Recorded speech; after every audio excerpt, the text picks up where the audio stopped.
दोस्तों नमस्कार, आदाब, सत श्री अकाल। उर्मिलेश संवाद के कार्यक्रम में आपका बहुत बहुत स्वागत है। मैं हूं उर्मिलेश। दोस्तों 2011 की जनगणना के बाद कायदे से अपने देश की जनगणना 2021 में संपन्न हो जानी चाहिए थी, लेकिन उस समय कोविड 19 का दौर था और एक जेन्युइन कारण बताया गया और लोगों ने उसको स्वीकार भी किया। लेकिन उसके बाद बहुत सारे सरकारी कामकाज चलने लगे। जब कोविड का आतंक थोड़ा कम हुआ, खौफ जब घटा, लेकिन जातिवार जनगणना पर या राष्ट्रीय जनगणना पर कुछ भी सोचा नहीं गया। उस समय भारतीय जनता पार्टी की सरकार, राष्ट्रीय स्वयंसेवक संघ, सभी संगठन जो संघ परिवार के थे वे सभी जातिवार जनगणना के खिलाफ खड़े थे और खुलेआम कह रहे थे कि इससे भारत में जात पात बढ़ जाएगा। पार्लियामेंट में सरकार भी कह चुकी थी। तो राष्ट्रीय जनगणना पर बिल्कुल चुप्पी। दूसरी तरफ क्षेत्रीय दल लगातार मांग कर रहे थे कि अब की बार जनगणना हो तो राष्ट्रीय जनगणना जातिवार होनी चाहिए। 2022 के आखिर और 2023 में बल्कि राहुल गांधी ने भी एक बड़े अभियान के तौर पे शुरू किया कि राष्ट्रीय जनगणना इस बार जातिवार होनी चाहिए। और कर्नाटक के कोलार की रैली में उन्होंने जो बात कही पहली बार 16 अप्रैल 2023 को, वो एक सिलसिला बन गई, उनके पार्टी के एजेंडे में शुमार हो गई जातिवार जनगणना। तो ये एक बैकग्राउंड है, लेकिन इसके बावजूद भारतीय जनता पार्टी तैयार नहीं थी। दुनिया के अनेक मुल्क जो कोविड 19 से परेशान थे, बेहाल थे, जैसे जैसे ये संक्रामक बीमारी थमी, वैसे वैसे वहां जनगणना हो गई। अनेक देशों ने तो कोविड के दौर में भी जनगणना कराई, लेकिन जो देश बाकी थे उन्होंने भी करा ली। लेकिन भारत में न जाने क्या है कि जनगणना लगातार लगातार रुकी रही।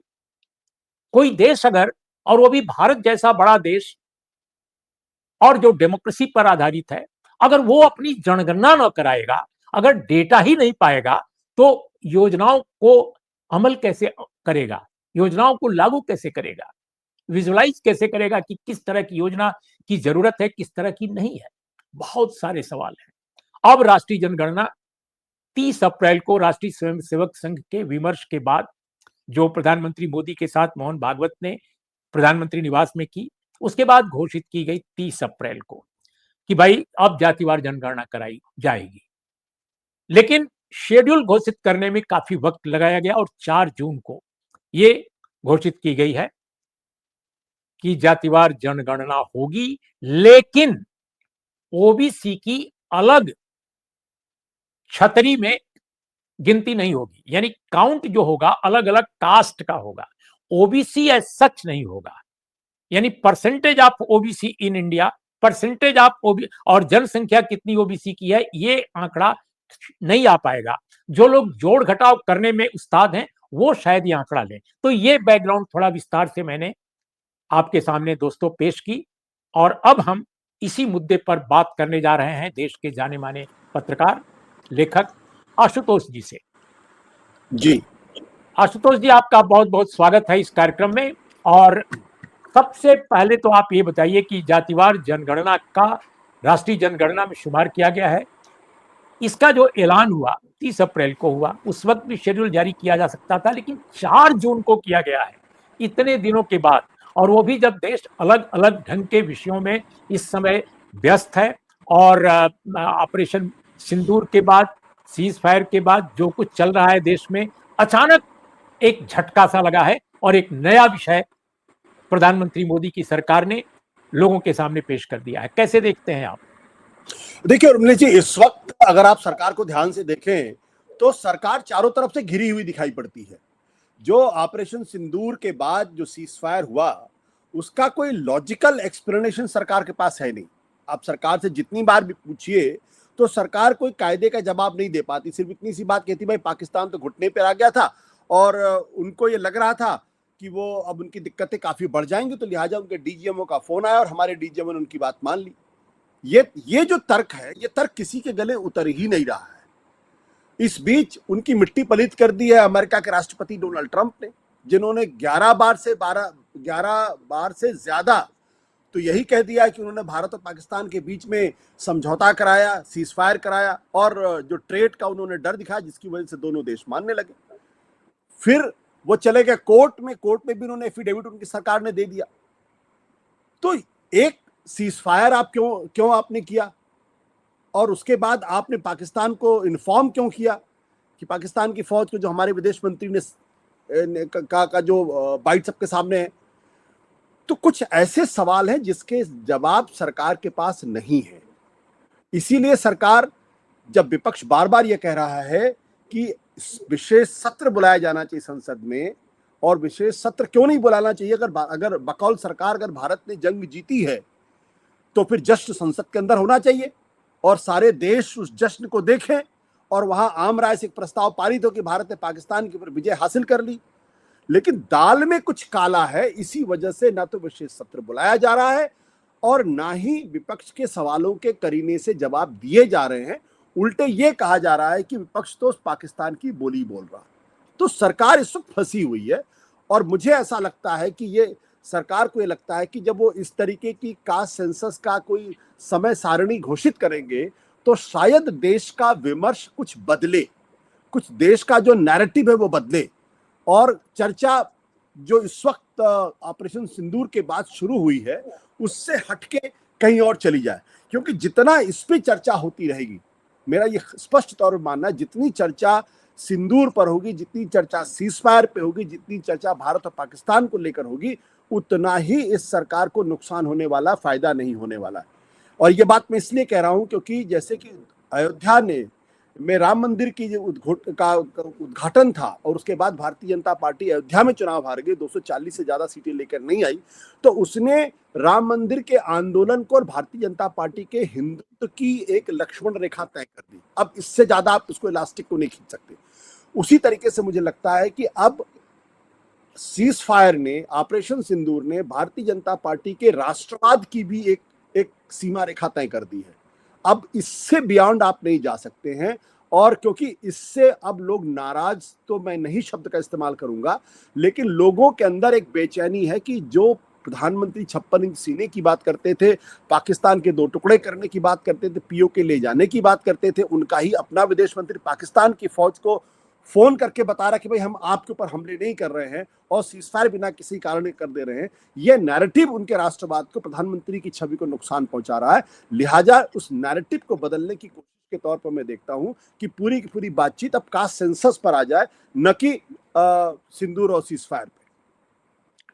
तो आपका ये कहना है कि नैरेटिव चेंज करने के लिए भारतीय जनता पार्टी अतीत में भी इस तरह के कदम उठाती रही है, तो इस बार भी उठाया है। देखिए, कल 2 घोषणाएं हुई हैं।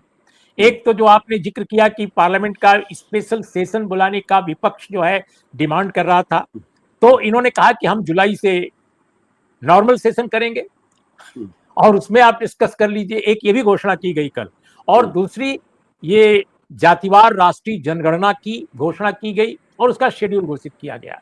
लेकिन आप देखिए कि ये 2026 की जनगणना नहीं रखी गई है, 2025 की भी नहीं रखी गई है। रखी जा सकती थी, डिजिटल आप करा रहे हैं बहुत कुछ। ये 2027 की राष्ट्रीय जनगणना है। क्या ये एक गंभीर सवाल नहीं खड़ा करता? क्योंकि अब ये आंकड़े कब आएंगे, उसका टेबल वो कब होंगे, उसके बाद उसका परीक्षण चलता है, पुनरीक्षण चलता है। तो क्या ये 2029 के चुनाव के ऐन पहले लाने की योजना है? क्या मतलब आपको दिखाई दे रहा है इसमें? बिल्कुल, आपने बिल्कुल सही पकड़ा है आपने। ये दरअसल सरकार अब लगातार ये कोशिश करेगी कि देखिए, कास्ट सेंसस की बात तो राहुल गांधी करते जरूर थे, लेकिन हम करा रहे हैं कास्ट सेंसस, इसलिए हम ओबीसी के असली पैरोकार हम हैं, दलितों के असली पैरोकार हम हैं। ये पूरी कोशिश है, क्योंकि देखिए 27 का मतलब ये होगा कि आप 29 की तैयारी, जिस तरीके से राम मंदिर के निर्माण की उद्घाटन की घोषणा बहुत पहले कर दी गई थी और 22 जनवरी का समय तय किया गया था, उनको मालूम था सबको कि अप्रैल और मई के महीने में चुनाव होंगे, तो ताकि माहौल बन सके। तो उसी तरीके की कुछ कोशिश ये है। आप जानते हैं भारतीय जनता पार्टी और आरएसएस का प्रोपेगेंडा मशीनरी कितना जबरदस्त है। वो पूरे देश में जाके गाना गाएंगे कि देखिए हमने तो ओबीसी के लिए, हमने तो पिछड़ों के लिए, हमने तो दलितों के लिए जो एक मांग थी, हमने उस मांग को पूरा कर दिया। और उस मांग को सबसे पहले तो नीतीश कुमार जी ने उठाया था। सबसे पहले जो कास्ट सेंसस थी वो हमारी सरकार, हमारे एनडीए के नेता नीतीश कुमार ने की थी।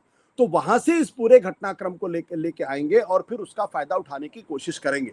लेकिन जैसा कि मेरा स्पष्ट तौर पे मानना है कि ना तो राम मंदिर के उद्घाटन का इनको कोई बड़ा फायदा हुआ है और ना ही कास्ट सेंसस का इनको कोई बड़ा फायदा होगा।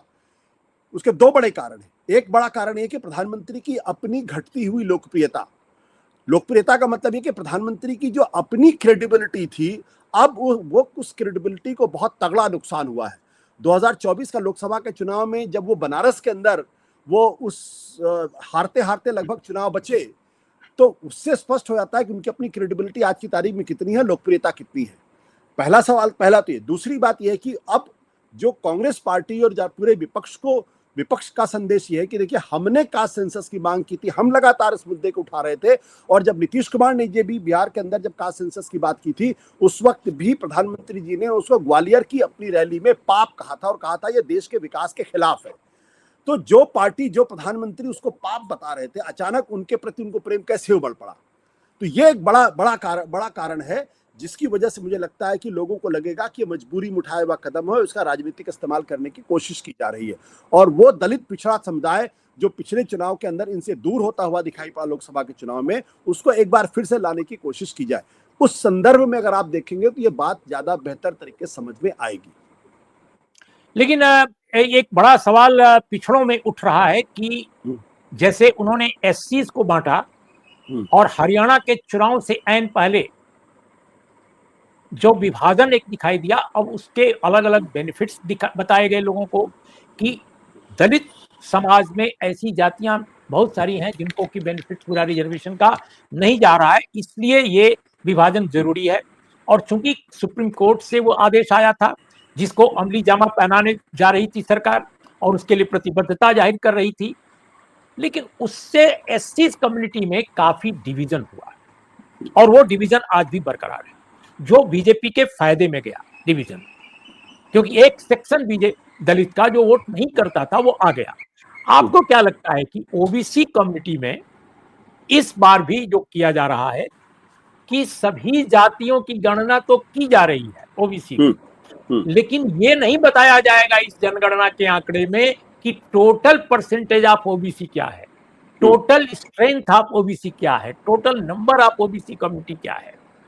एससी एसटी का आंकड़ा आता है, उनमें जातियां हैं और एससी एसटी हैं, उनके आंकड़े आते हैं, लेकिन ओबीसी के मामले में ये पैमाना सरकार नहीं सामने ला रही है। तो क्या आपको लगता है कि ओबीसी में एक आक्रोश पैदा हो सकता है इससे? नहीं, हमारे ख्याल से इस पूरे मसले को इस पे निर्भर करता है कि जो समाजवादी पार्टी है या फिर राहुल गांधी है या फिर तेजस्वी यादव है, इस मसले को कैसे एक चुनावी मुद्दा बनाने की कोशिश करते हैं। क्योंकि देखिए ये भारतीय जनता पार्टी की बहुत he tried and tested policy है। वो पूरे भारत को जो है वो हिंदू और मुसलमान में बांटना चाहते हैं। हिंदुओं को वो अलग अलग राज्यों के अंदर अगर आप देखें तो वहां पे हरियाणा में जाएंगे तो जाट बनाम रेस्ट कर देते हैं, यूपी में आते हैं तो मुसलमान बनाम रेस्ट करते हैं, दलितों के अंदर जाटो बनाम रेस्ट कर देते हैं, झारखंड जाते हैं तो आदिवासी बनाम वो कर देते हैं। तो बीजेपी बहुत करीने से जो है हिंदुओं और मुसलमान के बीच में ही नहीं बल्कि हिंदुओं के अंदर भी ये बहुत कायदे से डिवाइड एंड रूल की पॉलिटिक्स खेलती है। अब देखिए लेकिन इसको अगर हम दूसरे संदर्भ में देखने की कोशिश करें कि बीजेपी को इस बात का पूरा एहसास है कि अगर ओबीसी का एक बड़ा चंक एक मेटा आइडेंटिटी अगर ओबीसी की बन जाएगी, मतलब पिछड़ों की एक जिसे एक बड़ी आइडेंटिटी अगर बनती है, जब आप उनको एक साथ क्लब कर देते हैं कि 52% ओबीसी हैं, तो उनकी एक बड़ी आइडेंटिटी बनती है जिसको मंडल पॉलिटिक्स से जोड़ा जाता है। या जैसे दलितों की एक आबादी करीब 15% के आसपास है, तो दलित अपने आप में एक बहुत बड़ी आइडेंटिटी, बहुत बड़ी अस्मिता है।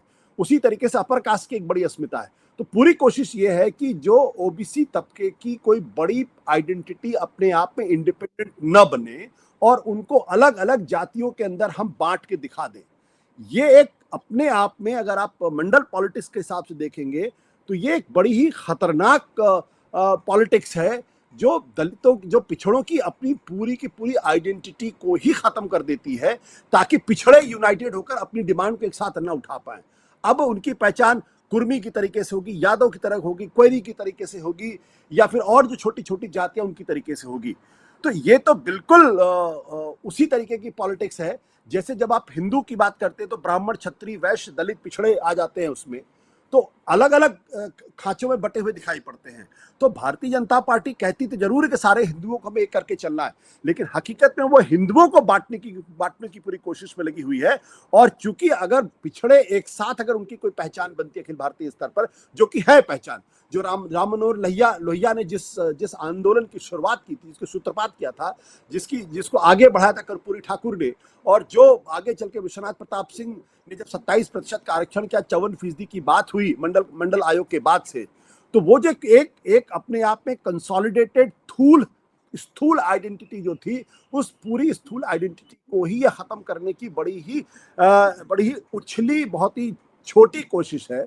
मुझे नहीं लगता कि पिछड़े उनके इस जाल में फंसेंगे, लेकिन आप सत्ता का महात्मा तो आप जानते हैं कि सत्ता तो बहुत कुछ कर सकती है, उसके पास पावर बहुत होता है। तो ये उसके पीछे एक बड़ा षड्यंत्र है, और इस षड्यंत्र का पर्दाफाश विपक्षी पार्टियों को करना चाहिए, और उन तमाम लोगों को करना चाहिए जो मंडल की पॉलिटिक्स को और पिछड़ों की पॉलिटिक्स को आगे बढ़ाना चाहते हैं। क्योंकि दरअसल ये जो वर्चस्ववादी जातियां इस देश के अंदर, जो पिछले हजारों साल से वर्चस्ववादी जातियां थी, उनके खिलाफ पिछड़े और दलित एक साथ लामबंद न हो जाएं, उनको उनकी एकता को तोड़ने की एक बड़ी कोशिश है, बड़ा षड्यंत्र है, और इस षड्यंत्र को उनको समझना चाहिए। लेकिन क्या आपको लगता है कि चूंकि इस समय राष्ट्रीय विमर्श जो पूरा है वो ऑपरेशन सिंदूर जिसको कहते हैं, और जो सीज फायर है, जो सरेंडर, और न जाने क्या क्या कहा जा रहा है इस समय, तो ये चीजें जो अभी राष्ट्रीय विमर्श का हिस्सा है, खासकर अपोजिशन साइड से, ऐसे में ये जो मुद्दा अचानक सरकार ने ला दिया है, इस पर क्या इतना डिटेल बहस हो पाएगी? क्या विपक्ष के बड़े दल, खास तौर पे मैं कांग्रेस पार्टी की बात करता हूं, जो जातिवार जनगणना की ये इस समय ध्वजवाहक है, क्या वो इस चुनौती को या इस जोखिम को लेगी कि वो एक बड़े जो विमर्श अभी चल रहा था उससे अलग होकर और जातियों को समझाना शुरू करे, खासकर ओबीसी कम्युनिटी को, कि कैसे आपको बांटने की साजिश रच रही है बीजेपी की मौजूदा सरकार? क्या ये गड्ढमड नहीं कर दिया है सरकार ने कोई ऐसा पासा नहीं फेंक दिया है कि अपोजिशन इसमें फंस जाएगा कि न इधर की बात ठीक से बोल पाएगा न इधर की बोल पाएगा, और इससे बीजेपी को फायदा हो जाएगा? क्या आपको लगता है इसमें कामयाब हो पाएगी सरकार? देखिए, सरकार तो पूरी कोशिश कर रही है, सरकार के स्तर पर पूरी कोशिश हो रही, इसमें कोई दो राय है ही नहीं। लेकिन अगर बीजेपी अगर हिंदू एक होकर नारा दे सकती है, तो जो मंडल के पॉलिटिक्स करने वाले लोग हैं वो पिछड़े एक होकर नारा क्यों नहीं दे सकते? भाई ये लड़ाई देखिए बहुत करीने से क्या किया जा रहा, अलग अलग जातियों में बांटा जा रहा, ताकि एकजुट होकर वो अपने हक की लड़ाई ना लड़ पाए। ये लड़ाई सिर्फ आरक्षण की लड़ाई थोड़ी, उर्मिला जी आप तो बहुत अच्छी तरीके से जानते हैं, ये सिर्फ आरक्षण की लड़ाई नहीं है। भारतीय जनता पार्टी इस पूरी लड़ाई को आरक्षण की नजर से देखती है। ये लड़ाई जो हजारों साल से पिछड़ों दलितों के साथ जो अन्याय हो रहा है, उस अन्याय के खिलाफ एक तरीके से विद्रोह की लड़ाई है। ये अपना हक मांग रहे हैं। ये जो जिसके बारे में बाबा साहब अम्बेडकर ने इक्वालिटी लिबर्टी की बात की थी, लेकिन बाबा साहब अम्बेडकर ने यह भी कहा था कि हमारे समाज में बंधुत्व नहीं है, फ्रेटर्निटी नहीं है। फ्रेटर्निटी का मतलब ये कि पॉलिटिकल इक्वालिटी तो मिल गई, लेकिन जो सोशल इक्वालिटी है वो नहीं है। तो पॉलिटिकल डेमोक्रेसी तो है, लेकिन सोशल डेमोक्रेसी नहीं है। तो सोशल डेमोक्रेसी अगर नहीं है, तो उस सोशल डेमोक्रेसी को पाने की पूरी लड़ाई का नाम मंडल पॉलिटिक्स है या सोशल जस्टिस की पॉलिटिक्स है। जिसकी लड़ाई बाबा साहब अम्बेडकर ने लड़ी, जिसकी लड़ाई कांशीराम ने लड़ी, जिसकी लड़ाई राम मनोहर लोहिया ने लड़ी, वो पूरी की पूरी लड़ाई है। अब उसको वर्चस्ववादी जातियों का वर्चस्व कम ना हो, उसमें दरार ना पैदा हो, और उनको सबसे ज्यादा डर, सबसे बड़ा खतरा इस मंडल के पॉलिटिक्स और पिछड़ों की पॉलिटिक्स से लगता है। इसलिए आप देखिए कि मुलायम सिंह यादव हो, लालू प्रसाद यादव हो, अखिलेश यादव हो, तेजस्वी यादव हो, हमेशा इनको डिस्क्रेडिट करने की कोशिश की जाती है। इनकी पहचान कभी जंगल राज से करने की कोशिश की जाती है, इनकी पहचान कभी गुंडा राज से करने की कोशिश की जाती है, कभी इनको भ्रष्टाचार से जोड़ दिया जाता है। आपने कभी देखा कि किसी वर्चस्ववादी जाति के बारे में ऐसे शब्दों का इस्तेमाल हुआ? आप मुझे बता दीजिए। और अगर देश के अंदर भ्रष्टाचार इतना है, तो उसके लिए भाई सबसे ज्यादा सत्ता के ऊपर कब्जा तो वर्चस्ववादी जातियों का ही था। तो अगर देश के अंदर इतना भ्रष्टाचार है, तो उनकी वजह से, लेकिन कोई इस बारे में डिबेट नहीं करता। तो मेरा साफ तौर पर मानना यह है कि अब विपक्ष को यह देखना होगा कि वो इस एकता को टूटने ना दे। ओबीसी की एक जो स्थूल पहचान है, उस पहचान को स्थापित किए रहना है, और उस पहचान के आधार पे अपना हक मांगना होगा और तभी उनकी लड़ाई कामयाब हो पाएगी। अन्यथा जो सरकार पिछले 2021 में वो जनगणना कराने को तैयार नहीं थी, उसके पीछे वो कोविड का बहाना ले रही थी। कोविड के दौरान मध्य प्रदेश के अंदर सरकार में ऑपरेशन लोटस चलता है, तब आपको कोविड का ध्यान नहीं आता। कोविड के दौरान आप बंगाल में जाके आप जबरदस्त तरीके से चुनाव प्रचार करते, तब कोविड का ध्यान नहीं आता है। लेकिन जनगणना जब कराएंगे तो कोविड का ध्यान आ जाता है। संसद के अंदर पत्रकारों की एंट्री अगर बैन करनी होगी तो वहां कोविड आपको याद आ जाता है। तो प्रश्न इसी बात को लेकर ऐसा क्यों है? ऐसा इसलिए है क्योंकि ये नहीं चाहते हैं कि जातिगत जनगणना हो, और जनगणना अगर ठीक से होगी तो एक बार सारे आंकड़े देश के सामने आएंगे और उससे सरकार की पोल खुलेगी। तो वो नहीं चाहते पोल खुले। अब चूंकि मजबूरी हो गई है, क्योंकि ये डिमांड अपने आप में बहुत मजबूत डिमांड हो गई है, और इलेक्टोरल कंपल्शन ये कहता है कि अगर आप नहीं कराएंगे तो पिछड़ों का एक बहुत बड़ा तबका आपसे दूर हो सकता है, जैसा कि 2024 के लोकसभा के चुनाव में दिखाई पड़ा है। लिहाजा वो अब उसको करने के लिए तैयार हुए हैं, लेकिन उसमें भी अब चतुराई से काम ले रहे हैं और वो पिछड़ों के अंदर भी एक तरीके से फूट डालने का काम करेंगे। अब वो कोशिश ये करेंगे कि पिछड़ों के अंदर जो बड़ी जातियां हैं, जो मजबूत जातियां हैं, जो दरअसल पिछड़ों की लड़ाई को लड़ रही है मजबूती के साथ, चाहे यादव हो, कुर्मी हो, कोयरी हो, ये तमाम जातियां, इनके खिलाफ माहौल बना के जो दूसरी पिछड़ी जातियां हैं उनको लामबंद करने की कोशिश, अपनी तरफ लाने की कोशिश करेंगी। ये तो पिछड़ों के नेताओं को समझना है कि उन्हें अब सबको साथ लेके चलना है। जो अखिलेश यादव ने पीडीए की बात की है, या तेजस्वी यादव जो ए टू जेड की बात कर रहे हैं, तो उनको अब ये समझना होगा कि अगर वो वाकई में सामाजिक न्याय की लड़ाई लड़नी है तो फिर पिछड़ों में सबसे पिछड़ी जातियों को भी यह भरोसा दिलाना पड़ेगा कि हम आपकी लड़ाई लड़ रहे हैं और आप हमारे साथ रहेंगे, तब तो हम सब एक साथ लड़ाई लड़ पाएंगे। अगर आप हिंदुत्ववादियों के पास जाएंगे तो वर्चस्व तो हिंदुत्ववादियों में, अब जो वर्चस्ववादी जातियां उन्हीं का होगा, उससे आपको नुकसान होगा। फिर आप पुरानी उसी परंपरा में चले जाएंगे जिससे आप लड़ाई लड़ने की सोच रहे थे। बिल्कुल आखिरी सवाल समाज, राजनीति और मीडिया से जुड़ा सवाल है, और उस पर आप बखूबी अपनी बात अच्छे ढंग से रख सकते हैं कि देखिए, जो राष्ट्रवाद का मुद्दा है या अमेरिका और भारत के रिश्तों का मसला है, ऑपरेशन सिंदूर का मसला है, और उसमें सरकार की भारी विफलता जो नजर आई है तथ्यों की रोशनी में, उस पर नेशनल मीडिया, अपने आप को कहने वाला मेन स्ट्रीम मीडिया, खासकर टेलीविजन, वो भले पूरी तरह सरकार के साथ था, फिर भी सरकार को बचा नहीं सका पर्दाफाश होने से उसका, क्योंकि अंग्रेजी के कुछ अखबार सहम कर ही लिख रहे हो, लेकिन उन्होंने लिखा, उन्होंने सच्चाई को सामने लाया। और सीडीएस के प्रेस कॉन्फ्रेंस सिंगापुर में जो हुई, प्रेस कॉन्फ्रेंस तो नहीं, उन्होंने ब्लूमबर्ग टीवी को इंटरव्यू दिया, उसके बाद फिर और लोगों से भी बात की, रॉयटर्स से बात की, उसके बाद और तथ्यों का खुलासा होने लगा। ये पूरे नेशनल मीडिया का विमर्श बन गया। और इसको जो अल्टरनेटिव मीडिया कहे जाने वाले लोग हैं, यूट्यूब वाले, वेबसाइट वाले, इन्होंने बड़े पैमाने पर इसको प्रसारित किया, और जनता में सूचना गई, तथ्य गए, और जनता को लगा कि वाकई ये जो नई बात आ रही है इसमें दम है। वरना अगर पूरा वो टीवी पुरम के ही हवाले होता तो निश्चित रूप से वो नैरेटिव भी बिल्ड नहीं होता जो हाल में हुआ। लेकिन मैं आपसे पूछना चाहता हूं कि ये जो सोशल जस्टिस का मसला है, ये तो न तो मेन स्ट्रीम मीडिया का एजेंडा हो सकता है, और न तो ये पसंद करता है अल्टरनेटिव मीडिया। अल्टरनेटिव मीडिया भी इसको नहीं पसंद करता कि इस मुद्दे पर दलितों की बात हो, ओबीसी की बात हो, सोशल जस्टिस की बात हो, हजारों साल से पिछड़े लोगों की बात हो। कोई ये भी नहीं सोचता कि इस देश के मीडिया में एक भी ओबीसी एडिटर क्यों नहीं है, आज की तारीख में एक भी दलित संपादक क्यों नहीं है, एक भी दलित एंकर क्यों नहीं बनता, ये सब कोई नहीं सोचता। तो ऐसे में क्या आपको लगता है कि जो बात आपने कही वो जनता तक जा पाएगी? कौन पहुंचाएगा जनता तक? नेता पहुंचाएंगे? उनके पास मशीनरी कहाँ है? देखिए, अंततः जिम्मेदारी तो उन राजनीतिक दलों की है। ये जिम्मेदारी समाजवादी पार्टी की है, ये जिम्मेदारी आरजेडी की है, और ये जिम्मेदारी जनता दल यूनाइटेड की भी है, ये जिम्मेदारी चिराग पासवान की भी है। देखिए, अगर आप छोटे छोटे हितों को लेकर अगर राजनीति करेंगे, एमएलए, एमपी, एमएलसी बनने की राजनीति करेंगे तो बात अलग है। लेकिन अगर नीतीश कुमार को यह लगता है कि उम्र के इस पड़ाव पर आकर उनको एक बड़े पिछड़ों के एक मसीहा के तौर पर याद किया जाए, तो ये उनकी जिम्मेदारी है कि वो इस षड्यंत्र को, इस साजिश का पर्दाफाश करें। मैं बार बार कहता हूं, जब मैं इस बात को बोलूंगा तो लोग कहेंगे अरे आप जो है आप यादव के पक्ष में बोल रहे हैं, आप कुर्मियों के पक्ष में बोल रहे हैं। तो मेरा सवाल ये उठता है कि आप आज ये कह रहे हैं कि जब आरक्षण 27% होगा तो उसमें ज्यादातर आरक्षण यादव, कुर्मी और ये जो पिछड़ों में जो बड़ी जातियां हैं वो खा जाती हैं। तो भाई ये सवाल क्यों नहीं उठाते हो कि आजादी के बाद से सत्ता पे सबसे ज्यादा मलाई किसने खाई?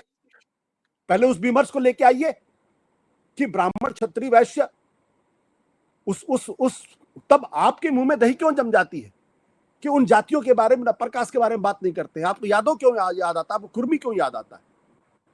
क्योंकि आप उनको डिस्क्रेडिट करके पिछड़ों की पूरी राजनीति को कमजोर करना चाहते हैं।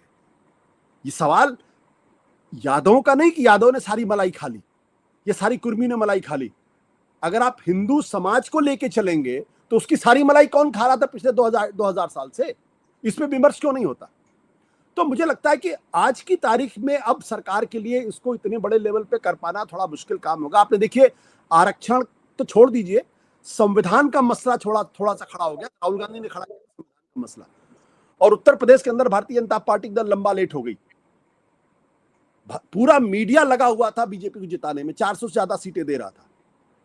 लेकिन अगर जो मंडल की पॉलिटिक्स करने वाले लोग हैं, अगर वो जनता के बीच में जाएंगे और इस मसले को उठाएंगे तो मुझे पूरा यकीन है कि सरकार वहां पर कामयाब नहीं हो पाएगी। और सरकार कामयाब नहीं होगी, मैं आपको बहुत मजबूती के साथ ही कहता हूं, क्योंकि भारतीय जनता पार्टी, आरएसएस की पॉलिटिक्स जो है वो हिंदुत्ववाद की पॉलिटिक्स है, और हिंदुत्ववाद में भी वो अपर कास्ट की पॉलिटिक्स है।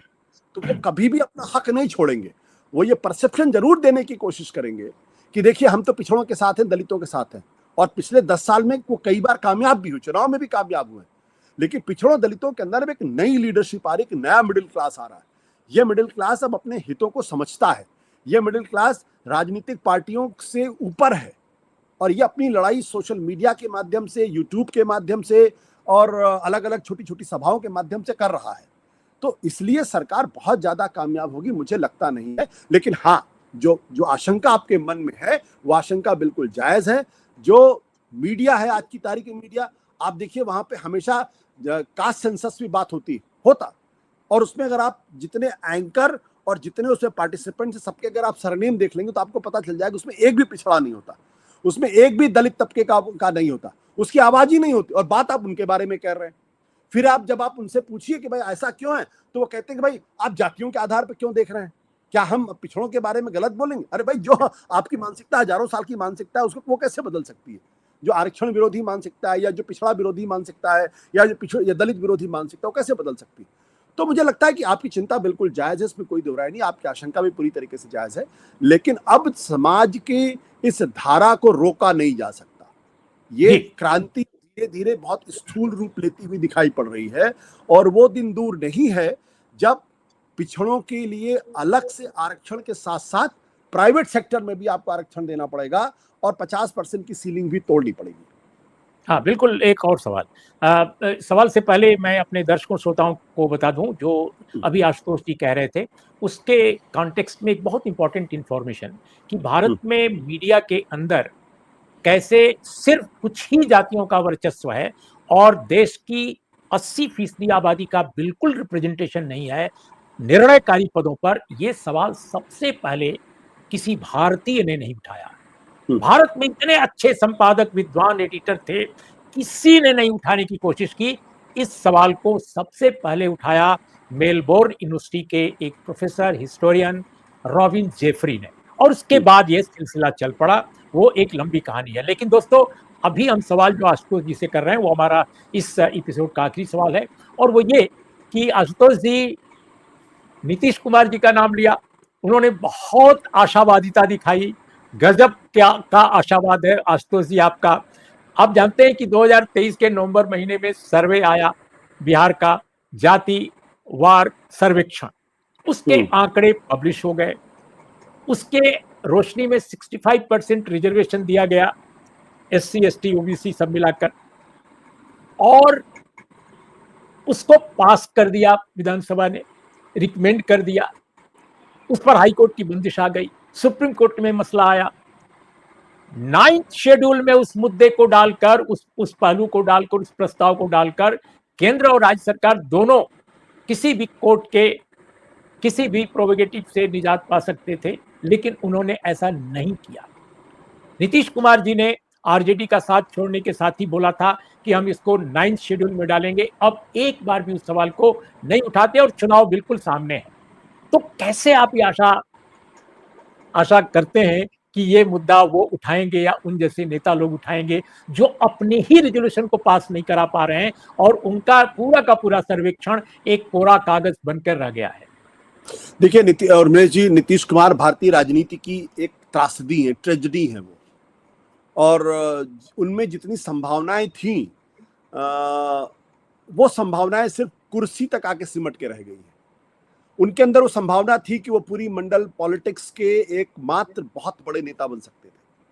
लेकिन अगर किसी का अगर महत्वाकांक्षा सिर्फ कुर्सी तक सीमित हो जाए, तो फिर जो बुरा हाल होता है वो बुरा हाल नीतीश कुमार का है। जिस नीतीश कुमार को हम लोग 2005 में जानते थे, 2010 के चुनाव में जो नीतीश कुमार, मैं तो उनका बहुत बड़ा प्रशंसक था और मैंने उनके बारे में लिखा भी था। सिर्फ और सिर्फ नरेंद्र मोदी के सामने झुककर अपनी कुर्सी बचाने की पॉलिटिक्स रह गई है। तो मैं आपकी राय से सहमत हूं, नीतीश कुमार। लेकिन अब देखिए, एक चीज हमें समझना पड़ेगा कि अब पॉलिटिक्स जो है वो नेताओं से अलग होती हुई जा रही है। नीतीश कुमार ने कास्ट सेंसस की पॉलिटिक्स नहीं की, राहुल गांधी ने कर ली ना। राहुल गांधी का दबाव पड़ा सरकार के ऊपर, आरएसएस को झुकना पड़ा, नरेंद्र मोदी को झुकना पड़ा। तो राहुल गांधी ने कल कोई और खड़ा हो जाएगा। इस इतिहास की इस धारा को अब आप पलट नहीं सकते।